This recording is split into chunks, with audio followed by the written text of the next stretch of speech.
এরকম ভাবে জাল দিয়ে মাছ ধরে এই যে এইখানে এনে জড় করে তারপর এখান থেকে বেছে বেছে তারা তারপর মিটারের সাহায্যে যে যতগুলো মাছ বেছে নিয়েছে সেগুলো মিটারের সাহায্যে মেপে তারপর যার যার মতো কিনে বাজারে নিয়ে চলে যায় বিক্রি করতে।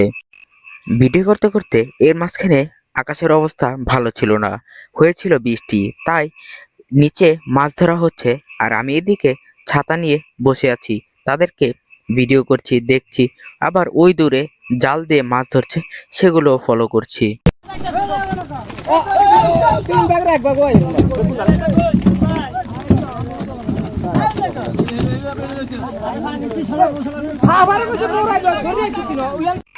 তো ভিডিও করা মোটামুটি শেষ, কিন্তু আমি ভাবছি ওয়েদারের কথা, আকাশের অবস্থা খুব দুর্দান্ত খারাপ।